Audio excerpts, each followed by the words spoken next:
A warm welcome to my YouTube channel Akash Classes Assam. মৰমৰ নৱম শ্ৰেণীৰ ছাত্ৰ-ছাত্ৰীসকল, আজি আমি আলোচনা কৰিম ইতিহাসৰ পাঠ নম্বৰ 1ৰ অনুশীলনীৰ প্ৰশ্ন উত্তৰসমূহ। অনুশীলনীৰ আমাৰ প্ৰথমটো প্ৰশ্ন সুধিছে যে অতি চমু বা চমু উত্তৰৰ প্ৰশ্ন। ভাৰত আৰু পাশ্চাত্যৰ মাজত সাগৰীয় পথ আৱিষ্কাৰ কৰা প্ৰথম পৰ্তুগীজ নাবিকজন কোন? তেওঁ কেতিয়া আৰু ভাৰতৰ ক'ত পোনপ্ৰথমে উপস্থিত হৈছিল? তো ইয়াত তিনিটা প্ৰশ্ন সোমাই আছে। প্ৰথমে তোমালোকে ক'ব লাগে যে ভাৰত আৰু পাশ্চাত্যৰ মাজত সাগৰীয় পথ আৱিষ্কাৰ কৰা প্ৰথম পৰ্তুগীজ নাবিকজন কোন? তেখেত আছিল কোন? আমি জানো তেখেত আছিল Vasco da Gama. Vasco da Gama. তেওঁ কেতিয়া আৰু ক'ত ভাৰতৰ ক'ত পোনপ্ৰথমে উপস্থিত হৈছিল? তেওঁ কেতিয়া আহিছিল?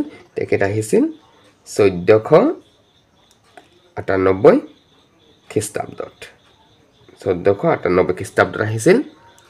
আৰু ভাৰতৰ ক'ত পোনপ্ৰথমে উপস্থিত হৈছিল? তেখেতে ভাৰতৰ কালিকট বন্দৰত।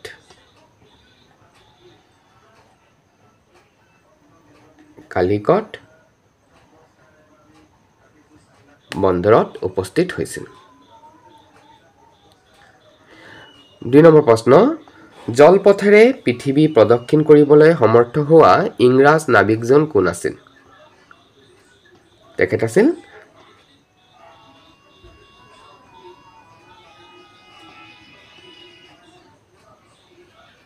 Francis Drake.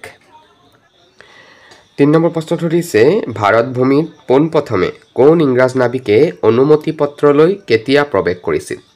তো ভাৰত ভূমিত পোনপ্ৰথমে অনুমতি পত্ৰলৈ প্ৰৱেশ কৰা ইংৰাজ নাবিকজন আছিল জন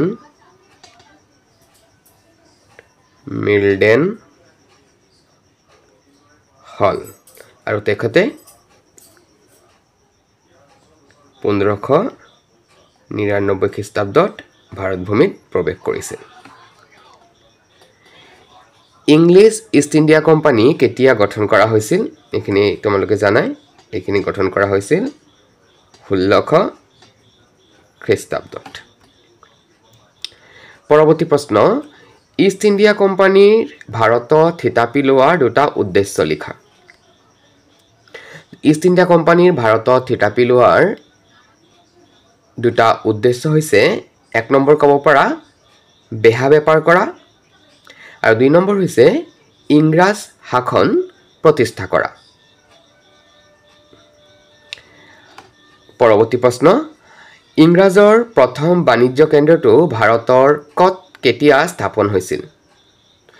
ইংৰাজৰ প্ৰথম বাণিজ্য কেন্দ্ৰটো ভাৰতৰ মছলিপট্টমত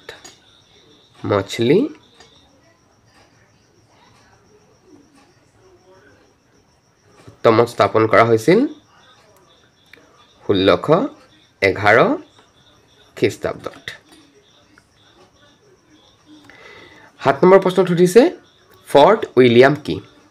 তো ফৰ্ট উইলিয়াম আমি জানো কি এখন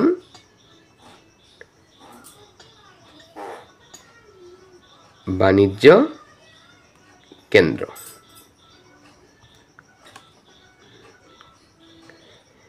যাৰ নামকৰণ কৰা হৈছিল ইংলেণ্ডৰ ৰজা 3য় উইলিয়ামৰ নামেৰে।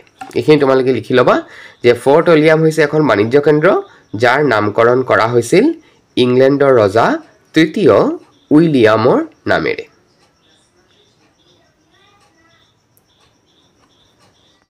আমাৰ 8 নম্বৰ প্ৰশ্নত সুধিছে পৰাধীন ভাৰতৰ ব্ৰিটিছ শাসনৰ সময়ছোৱাক কোন দুটা মূল ভাগত ভগাব পাৰি সময় উল্লেখ কৰি লিখা।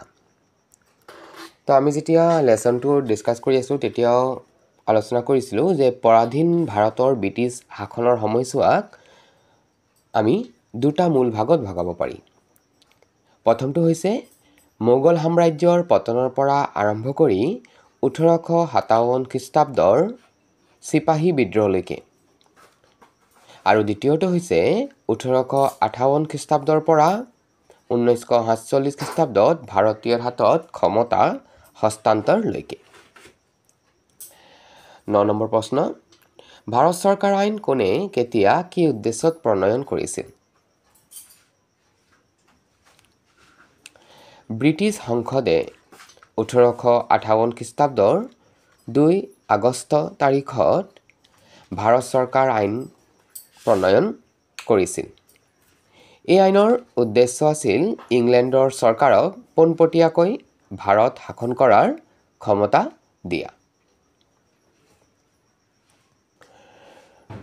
অতি চমু বা চমু উত্তৰ প্ৰশ্নৰ অন্তিমটো প্ৰশ্ন হৈছে, ভাৰতীয় পৰিষদ আইন কেতিয়া আৰু কি উদ্দেশ্যত প্ৰণয়ন কৰা হৈছিল?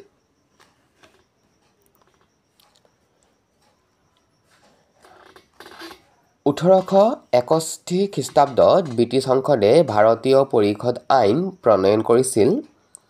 এই আইনখনৰ উদ্দেশ্য আছিল আধুনিক প্ৰশাসন ব্যৱস্থাটোৰ সৈতে শিক্ষিত ভাৰতীয়ক চিনাকি কৰি দিয়া। ছাত্ৰ ছাত্ৰীসকল, এয়াই আছিল আমাৰ ইতিহাসৰ প্ৰথমটো পাঠৰ অতি চমু আৰু চমু উত্তৰৰ প্ৰশ্নৰ উত্তৰসমূহ। ইয়াৰ পৰৱৰ্তী ভাগত মই তোমালোকৰ বাবে চমু অথবা দীঘল উত্তৰৰ প্ৰশ্নসমূহ আগবঢ়াই দিবলৈ যত্ন কৰিম। আজিলৈ ইমানেই। ভিডিঅ'টো চোৱাৰ বাবে তোমালোক সকলোকে ধন্যবাদ।